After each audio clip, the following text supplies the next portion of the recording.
Hi guys, look at this. We are having a workshop and people are dead. After a very intense week. After a very intense week. After we had our lunch and those Spanish siestas. Then we have a master, Calvin. Calvin, you did many workshops, but this workshop is special. Because this is the first time I'm teaching a process that I wanted to teach for the last year that I've been working on this as a drop-in replacement for gum and dichromate. So I've been looking for non-toxic substitutes because dichromates have been banned in Europe, and a lot of people don't want the toxicity of dichromates in their studio. So I've come up with the printmaker's friend. You can't see it in here, but it's I'm going to say an eco-polymer, so a non-toxic substitute. It's basically a emulsion, right? Yeah, it's an emulsion. Yeah, so it's got a sensitizer and a binder. So then we can add a pigment to this. Yeah. We can coat that pigment on paper, and it's light sensitive. So then with a negative, whether it's an inkjet negative or we've got your bulletproof wet plate negatives, or we can use image center negatives, which I have over here. We can use any sort of negative to make a print. Yeah.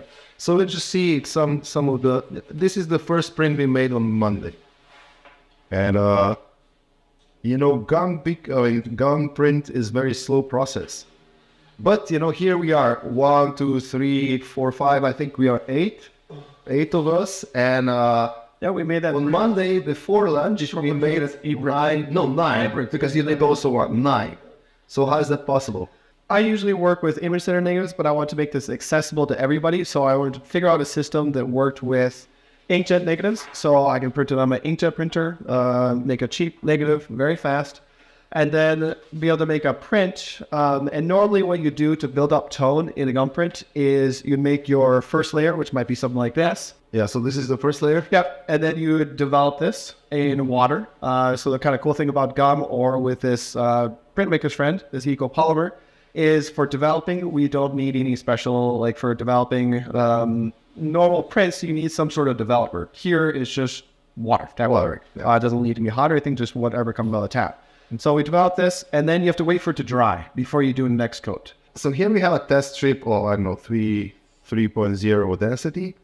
How on earth is possible that we got this dynamic range? Look, from basically black up to 30.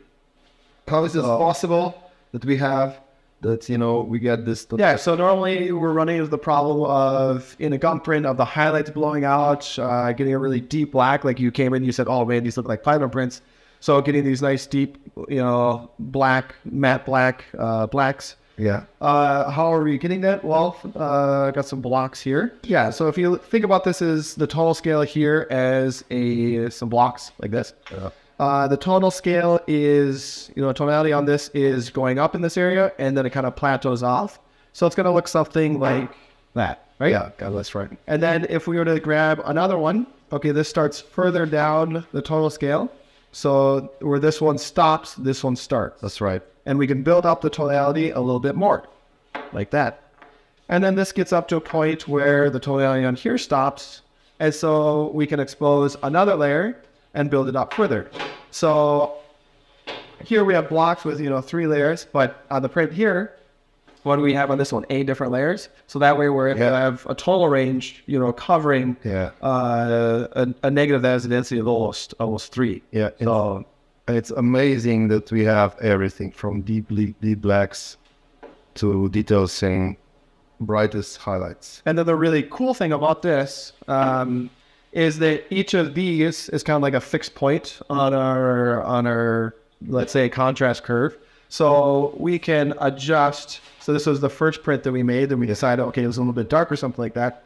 We can adjust the amount of pigment in each of these layers. So let's say that our first layer was maybe a little bit too dark. Well, we can use less pigment on that layer and this one, and then more pigment on that. Then we can adjust it and get a print that looks like that. How it looked like in the workshop.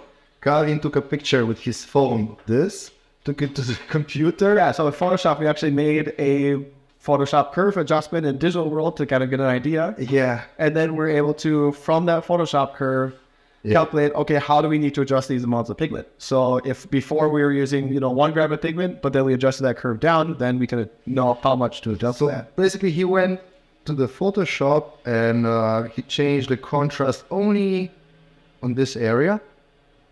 So this is less contrasty, but the rest, the black, okay, this one is a little bit brighter. Yeah. But the rest And then we're is talking, the same. then we're talking about, okay, that was one thing. And another thing we could do is start building masking like you do in traditional darkroom photography. So we didn't get to that point. We just did the overall contrast adjustment of it. So this one was done from analog. The point is that this picture was done from analog negative. Yeah. You took a picture of it with phone, you brought it to Photoshop, you changed the curves, you read the values, and then you changed the pigments on the base of what Photoshop told you.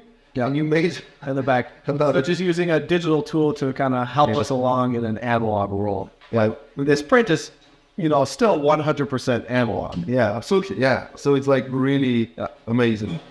Advantages are that you can use either inkjet, glass negative, or image setting. Silver negatives there, X-ray negatives. So Yeah, X-ray negatives, anything. So anything can go because with the help with pigments, it can actually build the contrast and build the masks. The tonality with the layers, with many layers. So even like this one, this one is split toned. Yep. So then that's the next level of this. What we can do is to these after we've kind of decided, okay, we have the tonality, good contrast or image. Well, then we can start adding a little bit of cyan, a little bit of magenta, a little bit of iron oxide or whatever to each of these layers. So we can, in theory, you could have a split tone, 7 different split tones in here. So on the other hand, a duotone or a tritone or quad tone, you can have all these different splits. So here you have, okay, this one is straight black and white. Yeah. This one, then same exposure times and basically pigment concentrations and everything. This one, we just add a little bit of iron oxide to the highlights there, and then I add a little bit of violet to the shadow, so I get that split. Iron oxide is basically rust. Yeah, It will never fade. It will never fade. So the workshop we had all these prints, but we had in the back here, we had a split tone, we had a normal tone, we had one that had kind of blue. And so each person kind of mixed and matched these things to get what they want. So some people did kind of warmer highlights, cooler shadows, all blue. Some did blue and then grabbed from the split tone the violet, so went from blue to even more intense blue. So I was planning on only doing like 2 different ones, but then everybody started grabbing different ones, and we ended up with 6 different interpretations of these prints. So I thought that was really cool one in the workshop. Fantastic. Let's wrap up. If I understand correctly, this has We have color too. I mean, it's super black and white. Yeah, we find. But you can't forget color. So so 1 layer, black and white, 7 layers, 1 development. But we can also do cyan, magenta, yellow, black, iron oxide, or we can even do extended gamut. So here we're adding in red, violet, green, and so we get these really intense colors there. Wow. So whether we're doing things like that, or there's some other color prints. So we can do black and white and color. The bottom line is you actually invented a modernized process that was like 170 years old, and you modernized it. So the shelf life, how well is the shelf life of this your emulsion? It should last a few years. It's last 5 years. I have stuff that's back there for at least a year and it's just fine. So my guess is it'll last a few years. And even when we coat it, we could left it overnight. Yeah. We can come in the morning and we can continue. That's another cool thing. So we on Tuesday, we hadn't finished up our prints. We had coated through the 5th layer. And normally, with a gum print with dichromate, you have the dark reaction. So as soon as you start coating, you have to finish your print, or else if you don't, it's just going to all harden. You come back the next morning, try to develop, nothing's going to happen. Yeah. With this, you can coat a layer, they'll do something else, come back a week later or whatever. There's no, it's very stable. It's really, really crazy and really amazing. And I'm very happy, and I think we are all happy. Look how happy are those faces there. So we are all very happy that we were the first workshop, that we had the first workshop.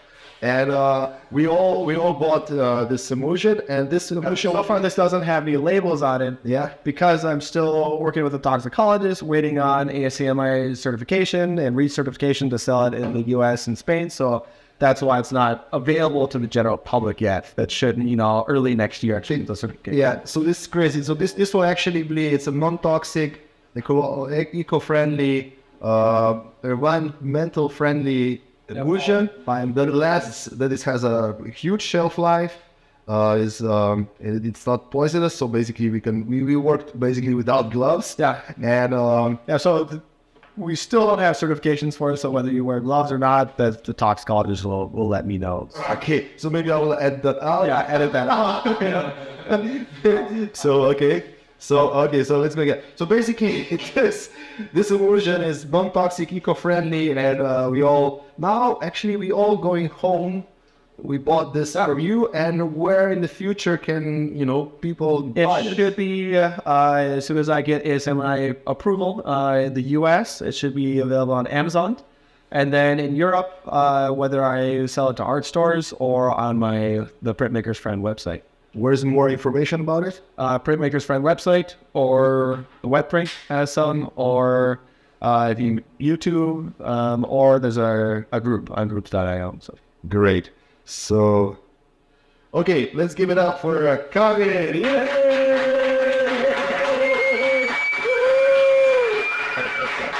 Yay!